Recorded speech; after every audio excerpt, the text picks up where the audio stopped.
चली गई हैं, लगभग 12 करोड़ लोग अपनी नौकरियां खो चुके हैं। उसके बावजूद आप लोग राम मंदिर निर्माण पे पैसा खर्च कर रहे हैं, आप लोग मूर्तियां बना रहे हैं। कुछ भी देश में अच्छा होता है, वो अच्छा चाहे सेना करे, चाहे वो अच्छा कोई और करे, तो उसका पूरा का पूरा श्रेय मोदी जी को मिल जाता है। आपसे कुछ भी संभलता नहीं, आप 2 महीने अपने देश के लोगों को खिला नहीं सकते, तो उस चीज़ का भी आप अपने ऊपर उस चीज़ की जिम्मेदारी क्यों नहीं लेते? आप श्रेय लेते हैं ना अच्छे कामों का, तो आप इस चीज़ का जिम्मेदारी क्यों नहीं लेते? आती हैं आप पिछले 6 साल से अपने मन की बात करते जा रहे हैं। आपने एक बार भी क्या देश को मौका दिया कि वो आपसे अपने मन की बात कर सके?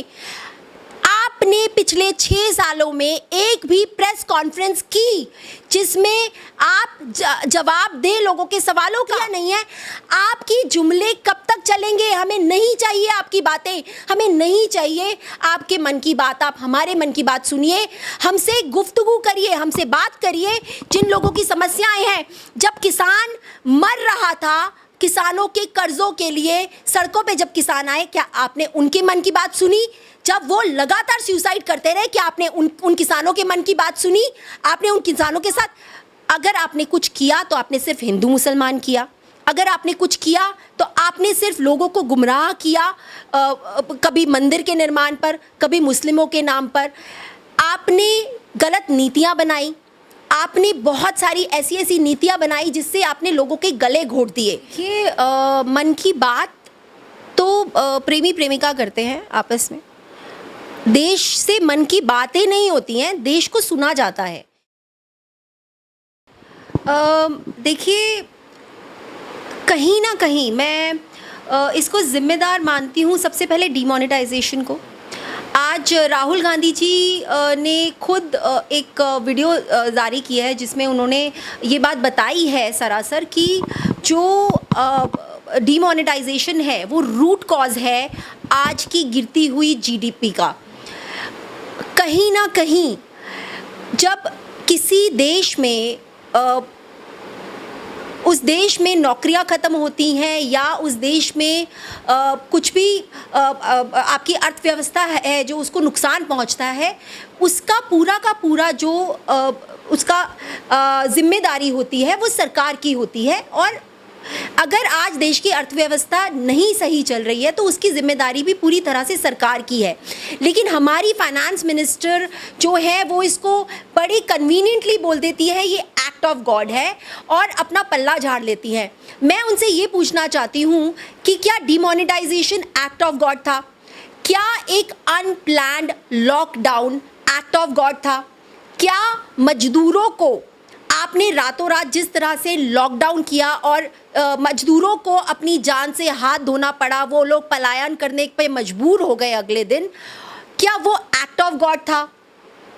क्या जितनी भी आज हमारे देश में आप जानते हैं अगर कि महामारी के बाद लोगों की नौकरियां चली गई हैं, लगभग 12 करोड़ लोग अपनी नौकरियां खो चुके हैं, उसके बावजूद आप लोग राम मंदिर निर्माण पे पैसा खर्च कर रहे हैं, आप लोग मूर्तियां बना रहे हैं, आप लोग अभी भी लगातार किसी भी राज्य में सरकार गिरने के लिए एमएलएस खरीद रहे हैं। क्या वो एक्ट ऑफ गॉड है? जब मजदूर मरता है सड़क पे, क्या वो एक्ट ऑफ गॉड है?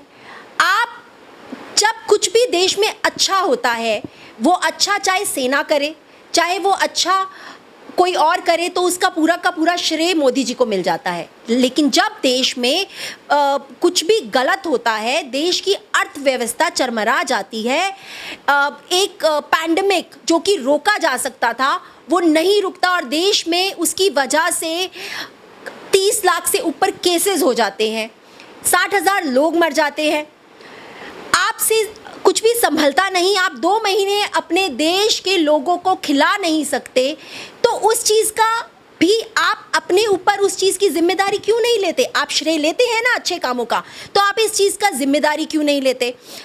कहीं ना कहीं आप ये मत समझिए कि ये जो जीडीपी में गिरावट आई है ये आगे आने वाले मतलब ये कुछ ये बताना चाह रहे हैं कि ऐसा होने वाला है। नहीं, हो चुका है, ऑलरेडी हो चुका है। लोग अपने रोजगार खो चुके हैं, लोग अपनी नौकरियां खो चुके हैं। जो छोटे छोटे ठेले लगाने वाले थे, जो छोटे छोटे हम कहेंगे जो मजदूर लोग थे, जो छोटे छोटे कारोबार में एसएमईज लगा लीजिए, या जिनके छोटे छोटे कारोबार थे, वो सब खत्म हो चुके हैं। लेकिन आपने फिर भी ये होना था क्योंकि आपने पैंडेमिक के ऊपर ही इसका सारा ढीकरा फोड़ना था। लेकिन मैं उनसे ये पूछना चाहती हूँ कि पैंडेमिक से बहुत टाइम पहले ही हमारी जीडीपी गिर चुकी थी, हमारे कारोबार ठप हो चुके थे, हमारे देश में आर्थिक समस्या ऑलरेडी आ चुकी थी।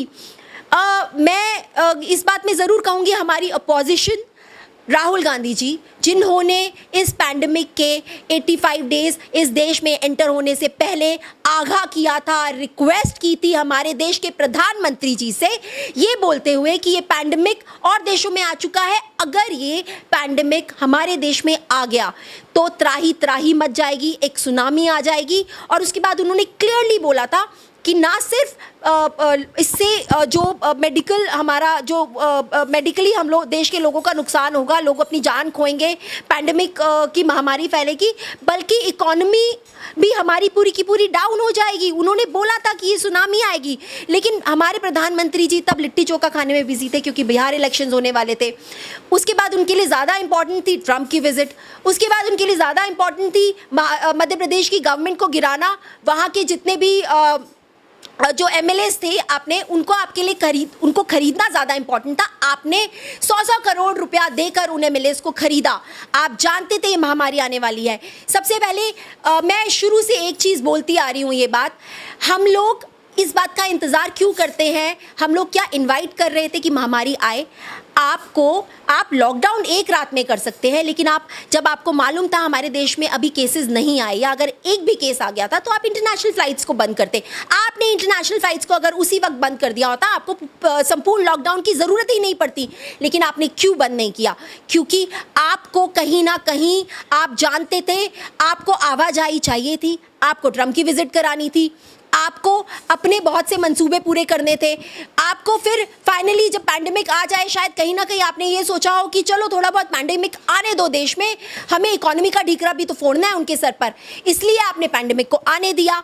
आपकी ईगो इतनी हाई थी कि आपको अपोजिशन की नहीं सुननी। आज जब देश इतनी बुरी मार से मर रहा है, हमारे देश के नौजवान जिनके पास नौकरियां नहीं है, जिनके पास खाने को रोटी नहीं है, जिनके पास कारोबार के लिए कुछ भी आगे उनके पास कुछ विजन ही नहीं है, तो क्या ऐसा क्यों है कि हमारे प्रधानमंत्री जी अभी भी अपनी ईगो हाई करके बैठे हुए हैं? उनके लिए मोर के साथ खेलना ज़्यादा इंपॉर्टेंट है, लेकिन उनके लिए आके ये सोचना ज़्यादा ज़रूरी नहीं है कि किस तरह से इस समस्या को सुलझाया जाए। इतने सुसाइड हो रहे हैं। आप बोलते हैं कि आपने बहुत बड़े बड़े वादे किए थे। आपने तो डिमोनेटाइजेशन के टाइम भी बोला था कि काला धन वापस आएगा। क्या काला धन वापस आया? मैं पूछना चाहती हूँ, क्या काला धन वापस आया? जितने भी लोग यहाँ से भागे हैं विदेशों में स्कैम कर करके पैसा ले लेके हमारे देश का, चाहे वो माल्या है, चाहे वो नीरव मोदी है, क्या वो वापस आए? किसको नुकसान हुआ डिमोनेटाइजेशन से? अगर किसी को नुकसान हुआ तो वो है गरीब आदमी, वो लोग हैं जिनका रोज जो कमाते थे, जो कैश से उनका कारोबार चलता था, उन लोगों को फर्क पड़ा है। आपने उन सबको बैंक की लाइनों में खड़ा कर दिया। जो लोग बेचारे हैंड टू माउथ थे, जो लोग रोज अपना कैश उनको मालूम भी नहीं था कि उनके पास इतना पैसा ही नहीं था कि वो बैंकों में पैसा रखते, आप उनका कैश भी खा गए। आपने क्या किया? डिमोनेटाइजेशन से किसको फ़ायदा हुआ? इतने लोग मर गए, लोगों के कारोबार ख़त्म हो गए। आप अपनी गलत नीतियों पे नीतियाँ लाते गए। देखिए, मैं लिटरली ऐसा सोचती हूँ कि जो इज़्ज़त है वो कमाई जाती है।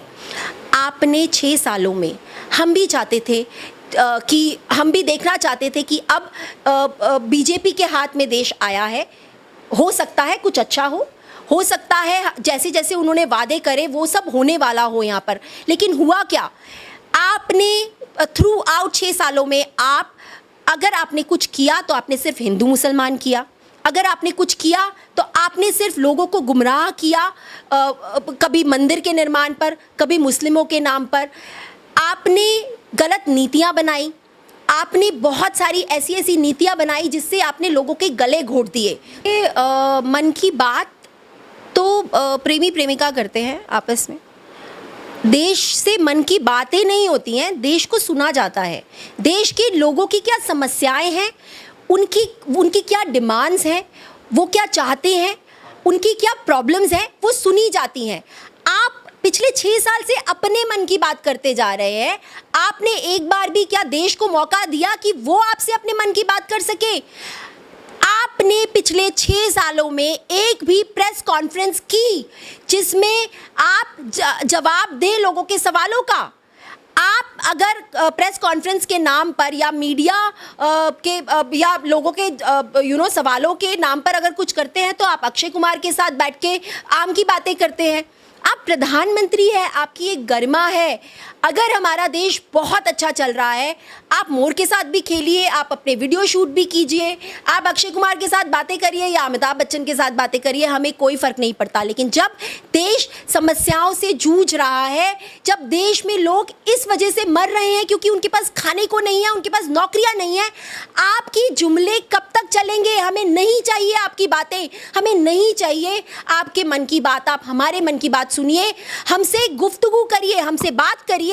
जिन लोगों की समस्याएं हैं, जब किसान मर रहा था किसानों के कर्जों के लिए, सड़कों पे जब किसान आए, क्या आपने उनके मन की बात सुनी? जब वो लगातार सुसाइड करते रहे, क्या आपने उन किसानों के मन की बात सुनी? आपने उन किसानों के साथ, किसान किसी भी देश का सबसे बड़ा, सबसे अहम हिस्सा होता है, क्योंकि अगर आज हम रोटी खा रहे हैं तो वो किसानों की वजह से है। लेकिन अगर हमारे देश का किसान भूखा मर रहा है तो ये उस किसान की हाय है जो आज जीडीपी भी खा गई, जो आज इस देश की तरक्की भी खा गई।